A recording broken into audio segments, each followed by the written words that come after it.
sampai dengan saat ini pemerintah itu menganggap belum ada kasus KLB Partai Demokrat, ya, Kongres luar biasa. Karena kan kalau KLB mestinya ada pemberitahuan resmi sebagai KLB, pengurusnya siapa, sehingga yang ada di misalnya di Medan itu kita anggap ya sebagai temu kader yang itu tidak bisa dihalangi. Kalau kita menghalangi berarti melanggar ketentuan pasal 9 Undang-Undang nomor 9 tahun 78 tentang kebebasan menyatakan pendapat. Di situ dikatakan bahwa boleh orang berkumpul mengadakan rapat umum itu asalkan memenuhi syarat-syarat tertentu. Syaratnya apa?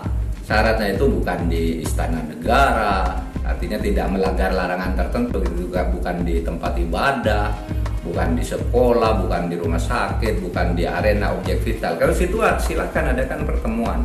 Sehingga kalau ditanya apakah sah KLB di Medan atau di Deli Serdang Medan, bagi pemerintah kita tidak bicara sah dan tidak sah sekarang, karena bagi pemerintah belum ada secara resmi laporan tentang KLB itu. Jadi tidak ada masalah hukum sekarang. Pengurusnya yang resmi di kantor pemerintah itu adalah AHY. Ya, AHY Putra Susilo Bambang Yudhoyono. Nah, itu yang sampai sekarang ada. Nah, kalau terjadi perkembangan baru nanti, misalnya dari KLB, misalnya ya, atau orang yang misalnya dari kelompok yang menyatakan KLB di Deli Serdang itu lalu melapor, ini hasilnya baru pemerintah menilai apakah ini sah apa tidak, sesuai dengan undang-undang apa tidak, sesuai dengan ADART atau tidak, penyelenggaranya siapa, baru kita nilai nanti. Nanti pemerintah akan memutuskan, oh ini sah, ini tidak sah, dan seterusnya. Nah, nanti silahkan pemerintah akan berpedoman pada aturan-aturan. Jadi begini saudara, kalau ada masalah internal partai seperti itu, pemerintah memang dihadapkan pada serba sulit untuk bersikap. Ya. Apakah ini akan dilarang apa tidak?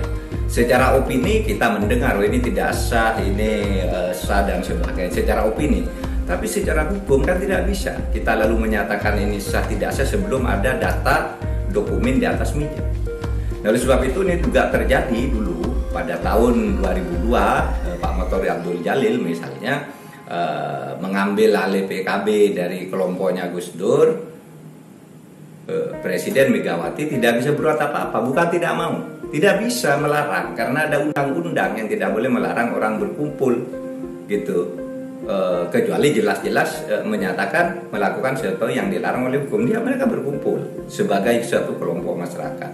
Sehingga pada waktu itu Bu Mega juga membiarkan Motori pegang PKB, tapi akhirnya di pengadilan kalah. Pada zaman Pak SBY sama, Pak SBY juga tidak melarang ketika misalnya ada dualisme PKB yang muncul ya di Parung dan di Ancol.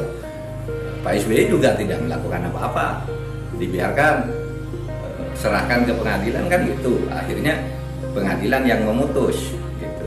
Jadi sama kita, dan yang akan datang pemerintah pun tidak boleh loh kalau ada orang internal lalu ribut lalu mau dilarang. Seharusnya partai sendiri yang solid di dalam jangan sampai pecah. Jadi begitu. Terima kasih.